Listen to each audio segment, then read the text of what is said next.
retournons dans ce travail que nous avons déjà vu, la construction d'abord de deux droites parallèles.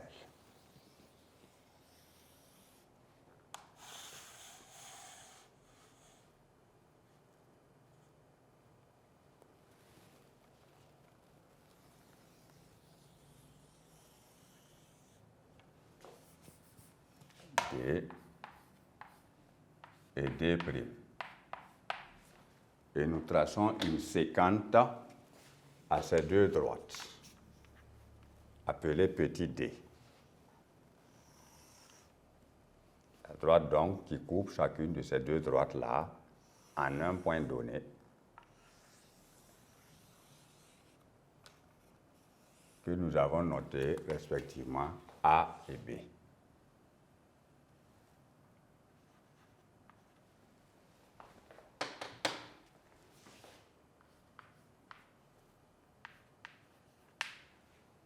Ensuite, nous allons déterminer le milieu du segment AB, comme d'habitude.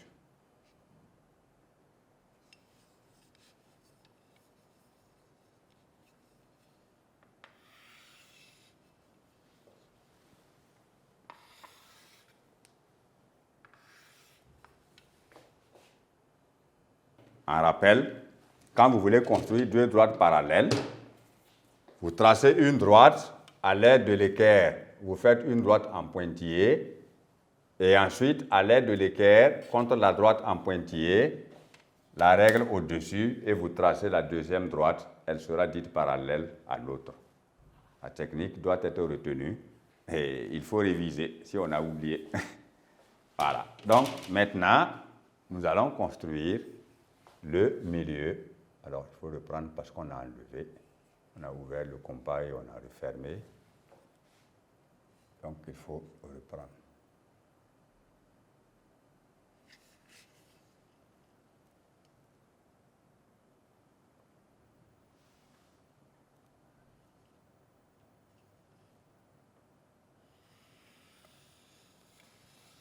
Voilà.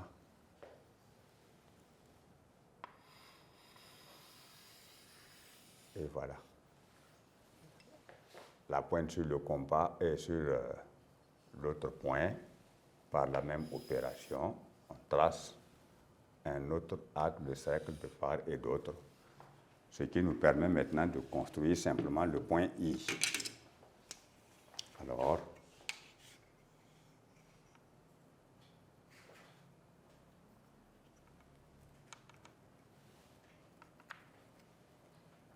le point I se trouve ici.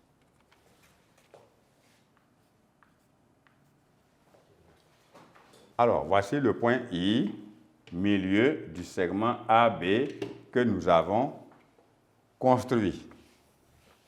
Alors, à présent, nous voyons quatre angles de sommet A et quatre angles de sommet B que nous pouvons numéroter. Je prends par exemple ici l'angle numéro 1 de sommet A, 2, 3 et 4. Voici les quatre angles de sommet A. Alors, pour trouver un angle correspondant de sommet B à un angle de sommet A, il faut savoir utiliser d'abord deux angles opposés par le sommet A.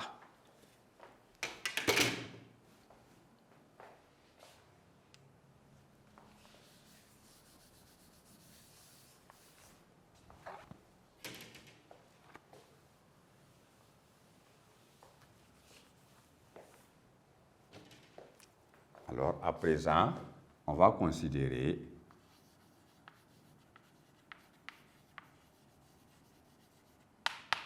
deux angles opposés du même sommet A.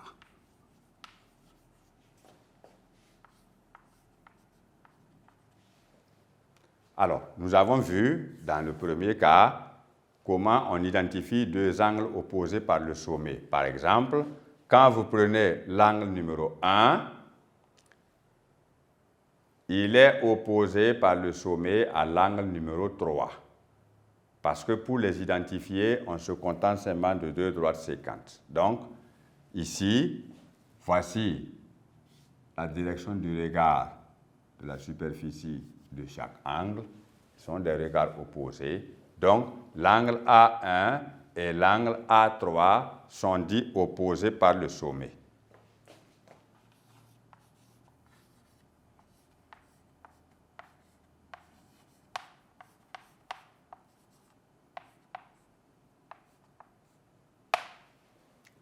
Bien. Nous voulons maintenant chercher la question d'angle correspondant. Ici, lorsqu'on considère les deux angles opposés par le sommet, on choisit un et on construit son symétrique par rapport à I. Nous allons obtenir un autre angle de sommet B. Par exemple, construisons le symétrique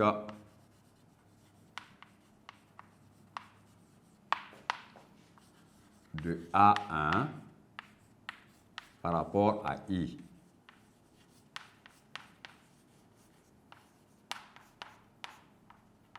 Alors, si nous construisons le symétrique de l'angle A1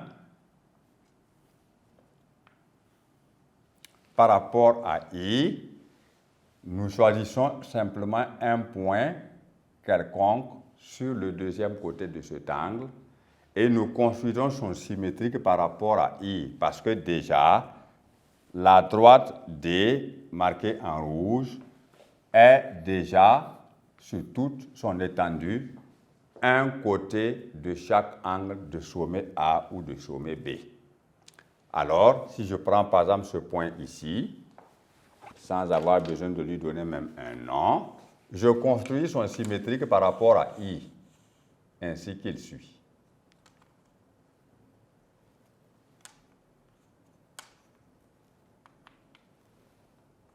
Nous allons voir